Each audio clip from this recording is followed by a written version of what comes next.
di mana nikmat itu adalah keislaman dan keimanan. Ikhwatul iman rahimakumullah,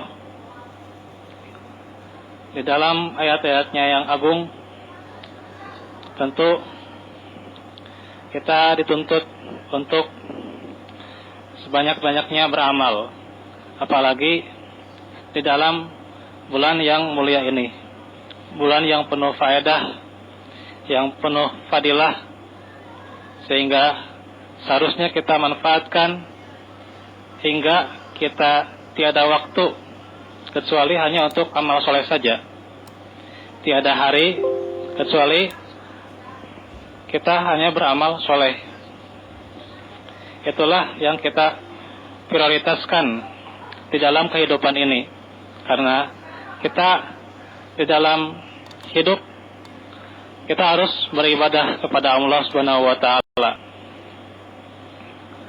Karena itulah bagaimana jin dan manusia diciptakan agar beribadah hanya kepadanya. Kata Allah, A'udzubillahi minasyaitonirrajim, wa ma khalaqtul jinna wal insa illa liya'budun. Dan tiadalah aku menciptakan jin dan manusia kecuali hanya untuk beribadah kepadaku. Karena itulah bagaimana caranya beramal sebagai bentuk, yaitu telah digariskan dalam surah Muhammad. Kata Allah, ya ayyuhalladzina amanu atiiullaha wa atiiur rasul wa la tubtilu a'malakum. Wahai orang-orang yang beriman, taatilah Allah dan taatilah Rasul, dan janganlah engkau merusak amal-amalmu. Dalam hal ini, bagaimana kita diberikan dua hidayah yang mulia, yaitu hidayah irsyad diantaranya dan hidayah taufik. Hidayah irsyad yaitu petunjuk Al-Quran dan As-Sunnah, yaitu atiiullah, kita harus beribadah dengan dasar ketaatan kepada Allah, yaitu keikhlasan, dan atiiur Rasul, yaitu sesuai dengan sunnah. Dan kita tidak boleh merusak, tidak boleh membatalkan amal-amal kita. Maka di sini ada beberapa hal yang kita ketahui bahwa ada yang merusak amal itu. Di antaranya dari segi akhlak, bagaimana amal itu harus menjadi perhiasan kita dengan akhlak yang mulia. Karena itulah ada 6 perkara yang merusak amal. Yang pertama, istighalu liuyubil khalq, yaitu sibuk mengurus kesalahan orang lain, sibuk menggunjing atau membicarakan kejelekan orang lain, maka itu adalah perusak amal. Yang bagaimana kata peribahasa, semut di seberang lautan tampak, tapi gajah di pelupuk mata tidak tampak, tidak kelihatan. Sehingga kita terkadang terlalu mempermasalahkan kesalahan orang lain, sehingga lupa terhadap persoalan sendiri yang tidak beres-beres. Itu adalah merusak amal kita. Yang kedua, qaswatul qulub, yaitu kerasnya hati. Ini adalah akibat dihinggapi penyakit riya, ujub, takabur, dan hasud. Bagaimana hasud itu?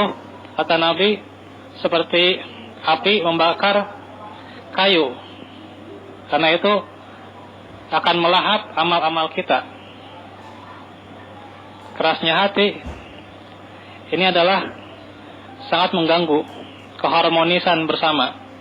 Ingin merasa dipuji, ingin dipuji atau riya, menganggap remeh orang lain, ada rasa takabur, merasa hebat sendiri, itu adalah ujub, dan tidak suka melihat orang lain punya kebaikan, yaitu hasad atau dengki.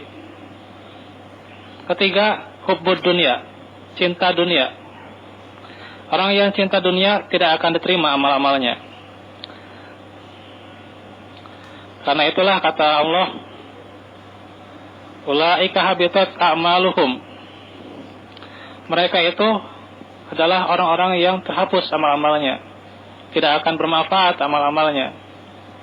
Dan di akhirat nanti mereka akan rugi di neraka. Nauzubillah, summa nauzubillah.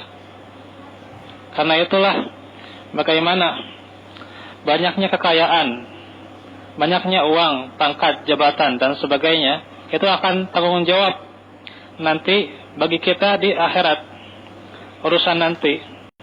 Sehingga yang penting bagaimana ambisi-ambisi duniawi terpenuhi, kaya raya, mempunyai jabatan tinggi, itu tidak ada ujung-ujungnya kalau terus memprioritaskan hidup seperti itu. Karena itulah dalam Islam, dunia itu adalah jembatan. Seseorang harus punya dunia karena ia hidup di dunia, tetapi sebagai jembatan, sebagai jalan, atau sebagai wasilah untuk beramal soleh. Keempat, qillatul haya, orang yang tidak punya rasa malu, termasuk ia melanggar hukum, berbohong, merusak etika dan kesopanan, atau tidak sesuai dengan norma dan sebagainya. Termasuk juga ia senantiasa membuka auratnya, itu adalah orang yang tidak tahu malu. Maka itu akan merusak amal-amal seseorang dengan sifat seperti itu. Kelima, tulul amal, mempunyai angan-angan yang panjang.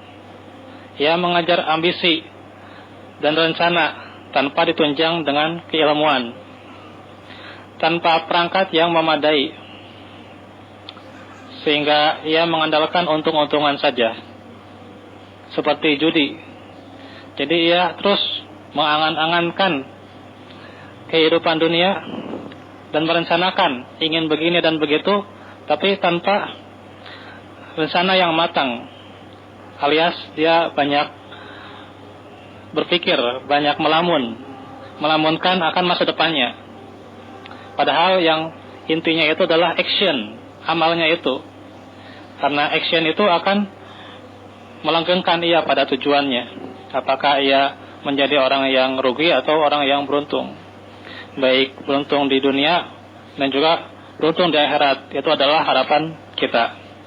Dan yang keenam adalah zalimu la yantah, tidak henti berbuat zalim, yaitu zalim terhadap diri sendiri, merusak hak dan kewajiban diri sendiri, meninggalkan hak dan kewajibannya, tidak menaati perintah Allah dan tidak menjauhi larangannya. Ini adalah orang yang paling rugi, di mana dia zalim kepada Allah, membangkang kepadanya, serta perintahnya justru tidak diindahkan, serta ia melanggar larangannya untuk menjauhi yang diharamkan. Itulah sifat zalim yang menjadi sumber bencana, yang akibatnya akan menjadi terus kerugian bagi dirinya dan orang lain.